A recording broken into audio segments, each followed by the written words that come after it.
Sa wakas, matapos ang mahabang panahon ng pananahimik sa ibang bansa, nakabalik na sa Pilipinas si dating Pangulong Rodrigo Roa Duterte. Agad namang nagkagulo ang mga taga-suporta niya sa airport nang makarating ang dating leader. Tila nagmistulang people power ang eksena sa dami ng taong sumalubong. Ngunit higit na umingay ang balita nang kumalalat ang espekulasyong takot umano si Pangulong Bongbong Marcos Jr.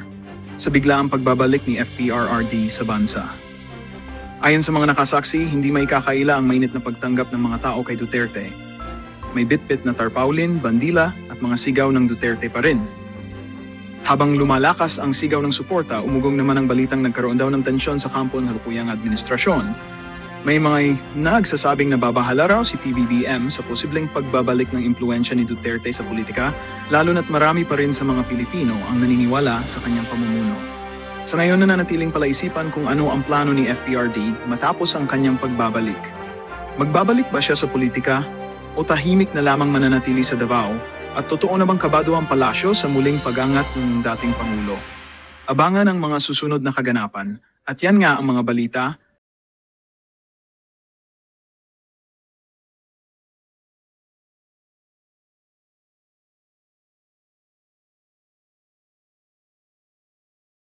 Galing-galing na naman, di ba? Gobyerno na naman ni Marcos.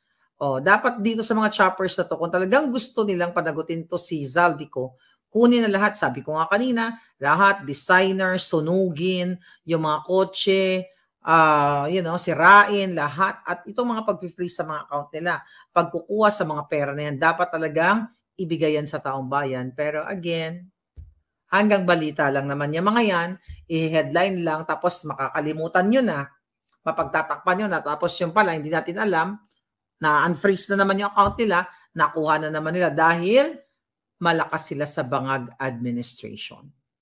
Kahit ano pang sabihin ni Marcos na hindi siya mag-medal dito sa investigation, sa ICC, sa Independent Commission na ito, mga kababayan, ito ay isang malaking kasinungalingan.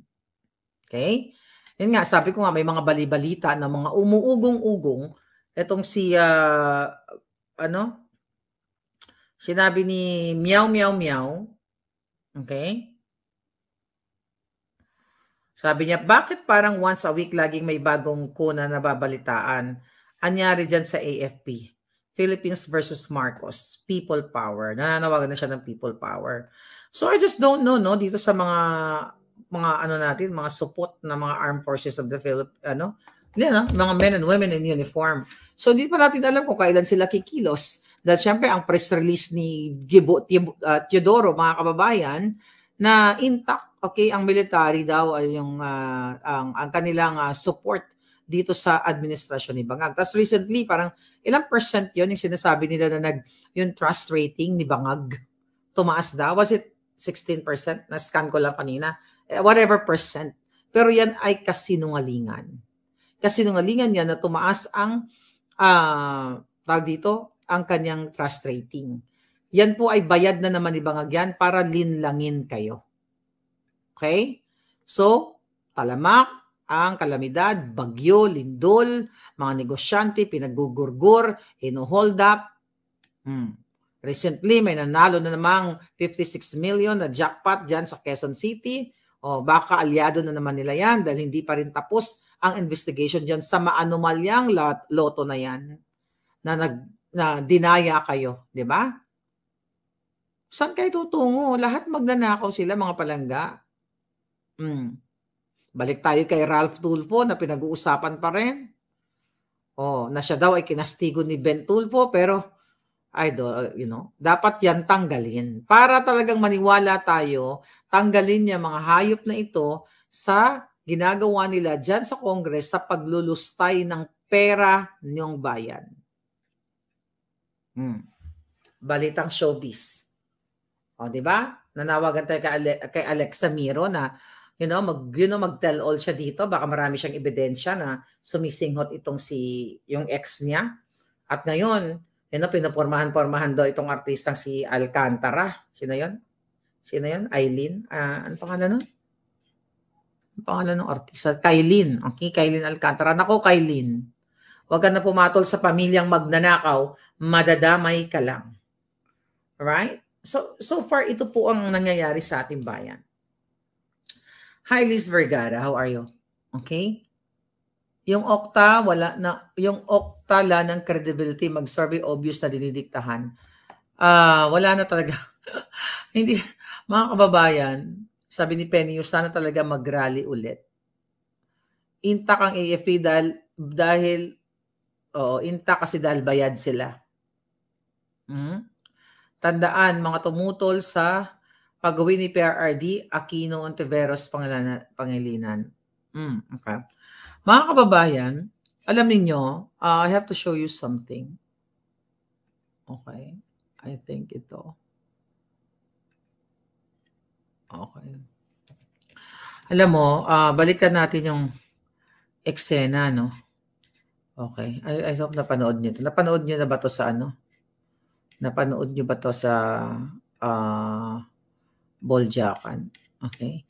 Alam niyo, itong yung nakaguluhan kahapon dyan, kahapon o the other day, may share lang ako sa inyo. Yung sa The Hague. Kasi 'di ba, binubuli-buli ng mga walang hiya itong si Den. Okay? Ngayon, i-share ko lang sa inyo. Ito pa lang si Den, mga kababayan. Actually, hindi ko ito napanood nung time na yun. Siguro busy-busyhan ako. 'Di ba, binuli-buli nila ng mga Team Alpotera. Gusto ko lang ipakita sa iyo, si Din pala, Den. Okay, may Din kasi tayo at may Den din tayo. Panoorin niyo muna to. Where are you from and where are you affiliated to? Reuters. Reuters. Okay, interview me now. Go. Reuters ha? Hindi Reuters. Kung magdunong-dunungan ka lang naman, dapat alamin mo muna yung tamang pagbigkas kasi perfect kayo, di ba? Nagtalita-nilunuhan kayo. Hindi nyo alam ang tamang bigkas ng Reuters. Kung writer ka, lahat ng writers, alam nila kung paano bigkasin ang Reuters. Kasi nung college ako, yan mga pagbibigkas dyan sa mga newspaper na yan, na mga mahirap bigkasin, yan ay inaaral din namin. So kaya huwag kayong magdunong-dunungan kung hindi nyo kayang ibigkas ang Reuters. Panoorin nyo. Where are you from and where are you affiliated to? Reuters. Reuters. Okay, interview me now. Go. Come on. What is your question? How do you feel right now seeing your former president going? We are enraged because we love President Duterte. He loved the Philippines first. That's why we love him. There is no fairness here. ICC doesn't have any jurisdiction in the Philippines. We are no longer, and we are not part of the International Criminal Court, and the International Criminal Court doesn't have any jurisdiction in the Philippines. We insist and we give our petition to release Duterte because he did not receive there's no proper jurisdiction and he did not receive due process. He was illegally taken from the Philippines. They kidnapped him going here in the Netherlands. That is not how you were saying we should follow the rule of law, but the ICC themselves, they're not following the rules to give him due process. We are crying for due process for President Rodrigo Roa Duterte. Okay, ganda lang. Duterte. Duterte! Duterte! Okay, mga palangga. So kaya ko pinakita sa inyo. Kasi in the past, kayo kasi, by the way, thank you muna kay Zian Lu. Zian Lu, mayroon siyang sinabi, please send those information to Senator Mercado. Yeah, will do. Yumagata, thank you so much. And Giselle Wagan Vlog, thank you. Alam niyo, kaya ko pinakita yan sa inyo. Kasi, yung mga supporters ni PRRD, di ba, alam niyo naman, may faction, may awayan talaga ng bonggang-bongga doon na pinilit naming ayusin ni Spoke Sari pero ayaw talaga nilang mag-ayos. So ngayon, tapos para bang may utang na loob tayo sa mga Jutang Genimes ng mga Team Alpotera na sila daw yung nauna doon. Okay? Sila ang una, sila ang nag-cover. Pero itong si Den na inapi-api nila, na inaway nila doon, kung ano-anong pagmumura ang ginawa nila, since day one, nando doon din. Hindi naman natin pinagtatalunan kung sino ang nauna, kung sino ang nandoon since day one.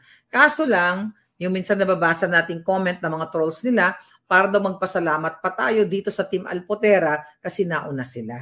So kaya pinakita ko yung ano na yan, information na yan, na hindi sila ang nauna.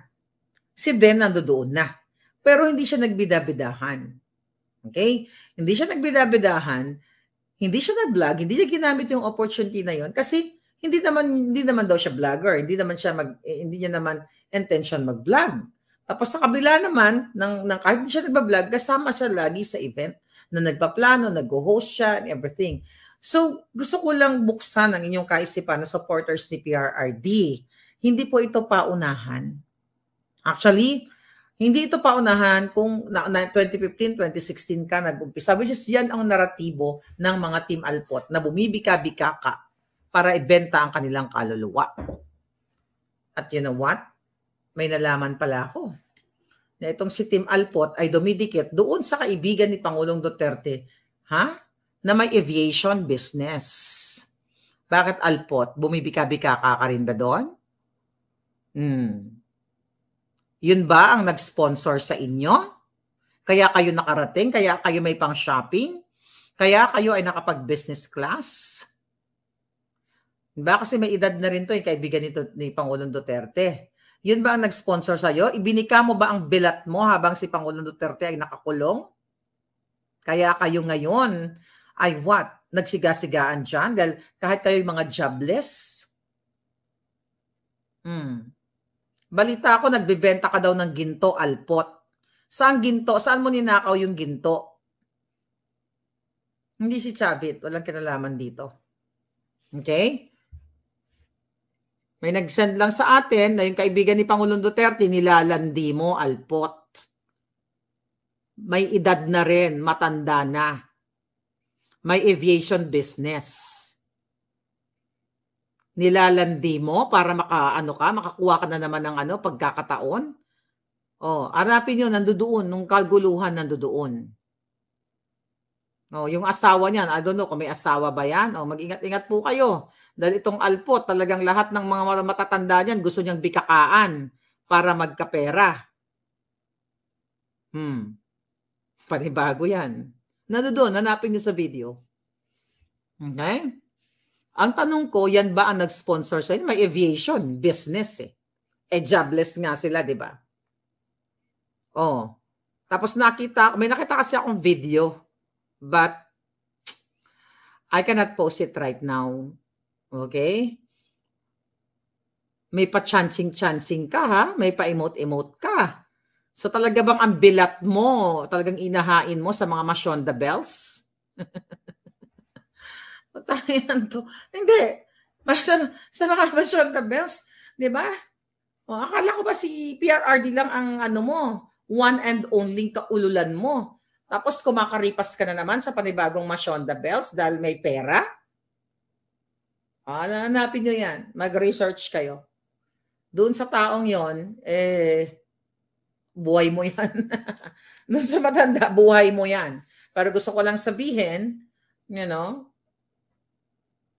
ang katotohanan, mga palangga. Yun ba ang nagsisponsor sa inyo? Maliban kay Mangga. Yun ang katotohanan. Kaya sila nagsiga-sigaan dahil may mga handler sila. Dahil may mga nauuto sila. Alam naman yan ng siblings ng mga Duterte. Ang ginagamit nila ngayon, nag-o-optics sila. Dinidikitan si Zimmerman, dinidikitan lahat ng mga kamag-anak ni PRRD, picture dito, picture doon, para sabihin nila sila ang malapit sa mga Duterte. Hindi naman yan ang basihan natin. Sabi ko nga, mga kababayan, million ang supporters ni PRRD na hindi niya pa na-meet, pero they're there. Hindi porket may picture ako kay Day Sara, ako na ang super close o ako na ang malapit. Hindi ko ginagamit yan. Yung mga picture-picture namin ni Inday Sara. I'm just an ordinary supporter. Pero ito mga Alpotera, ginagamit nilang what? Ginagamit nila yung mga optics nila para lokohin yung kanila mga supporters. So nandoon, okay? Nandoon si Gold Digger, sabi ni Sen, nandoon yung senior citizen na nandoon na katabi ka, no? Nagsunod-sunuran kay Alpot. Nako, pero buhay mo yan. No? Doon sa negosyante na yon, I don't give a damn. Okay? I'm just saying. Okay? Kung nagbibigay ka ng pera kay Alpot, wala naman kaming problema. Pera mo yan. You know, kung nagbibigay ka sa Team Alpotera, wala naman problema kung nagbibigay ka, di ba? Pero ang question ko lang, magkano kada bukaka? Kung bumubukaka siya. Hindi si JV, may asawa yun, nandoon kayo talaga. Yun lang, mga kababayan. So, ang sinasabi ko dito, dun sa nangyari kasi sa The Hague, nakita nyo naman, ako inaano ko na sa inyo yun binibigay ko na sa inyo ang desisyon. Kasi sabi ko nga, nasa tama naman kayong kaisipan para makita ninyo kung sino ang talagang nambuli. Kung sino talaga ang walang hiya. I wish makuha natin yung statement nila Den, nila Jessica, yung mga taong nandoon, kung ano ba talaga, although nakita natin yung mga eksena, saan ba sila nanggaling, itong mga taong ito, na na-meet ko na rin naman sila, para sila ang makapagkwento. Alright? Pero isa lang ang malinaw, si Alpotera na leader ng lahat ng mga kabigaan at kalputan, dinidikatan lahat ang mga Mashon the Bells. Di ba? Okay? Ano pa?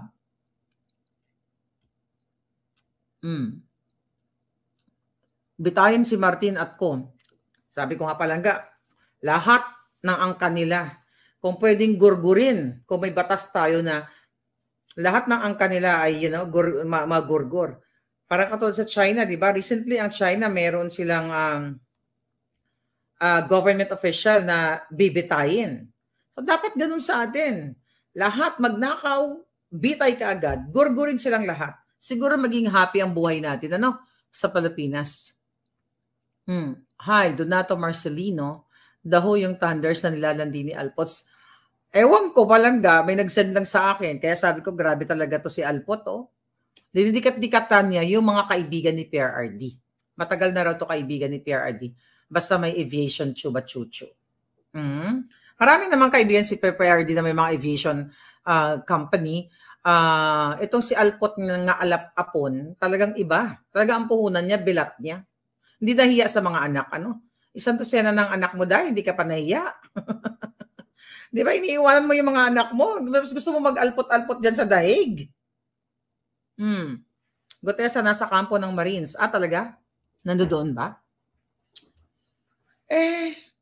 Kung sino sinetch ito, di malaman natin sooner. Basta magmasid kayo dyan sa dahig, Magmasid kayo sa dahig kung sino dinidikitan niyang matanda. Kasi ang hilig pala talaga niya sa matandang may pera at may mga negosyo. Diba? Imagine mo, papakita yung ni PRRD. Alpot gid, sabi ni Marie Basco. Well, buhay niya yan. Pero ang problema kasi, gumagawa sila ng kaguluhan dyan sa dahig. Nagbidabidahan sila, diba? Dahil may mga sponsor sila, meron silang Amy Marcos.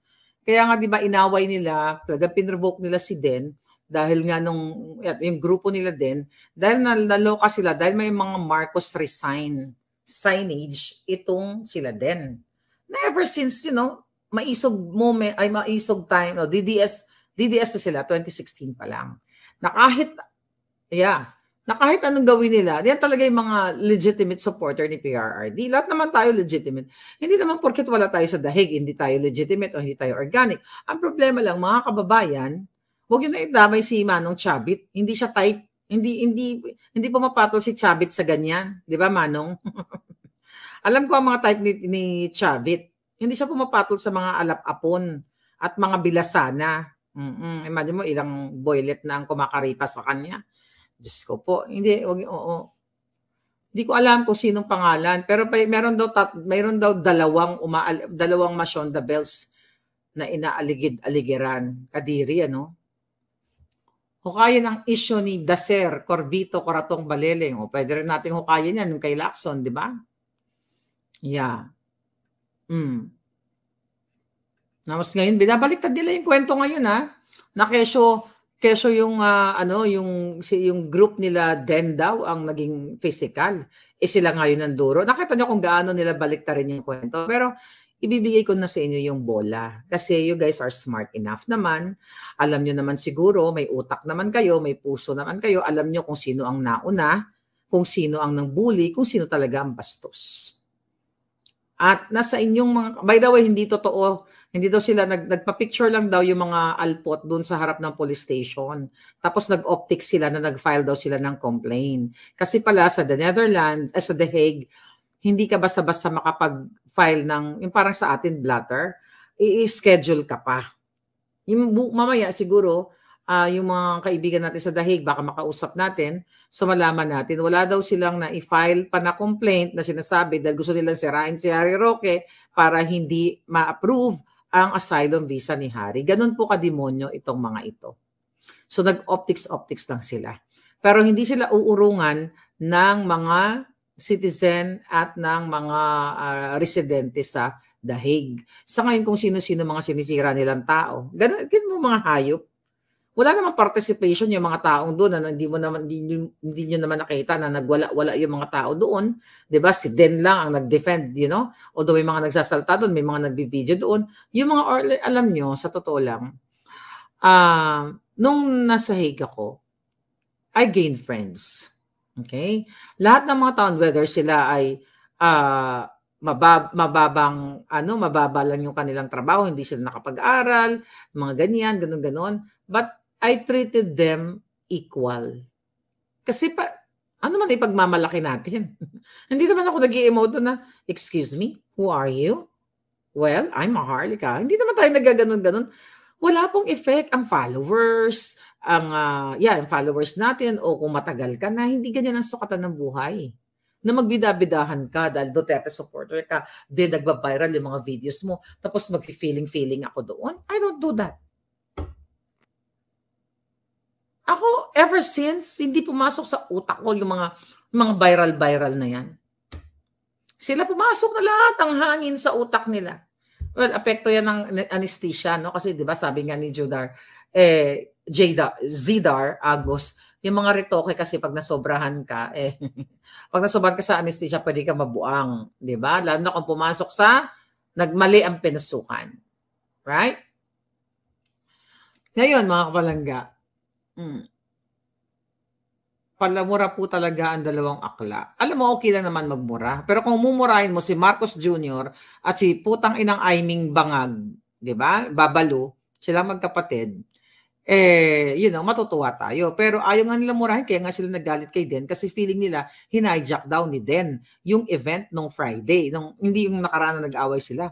Ang hijacking kasi, once you say hinijack mo, nagbidabidahan ka doon, tapos nagsigaw-sigaw doon si Den, kunwari, ng Marcos kami. Hindi naman yun ang sinigaw, hindi yun hijacking.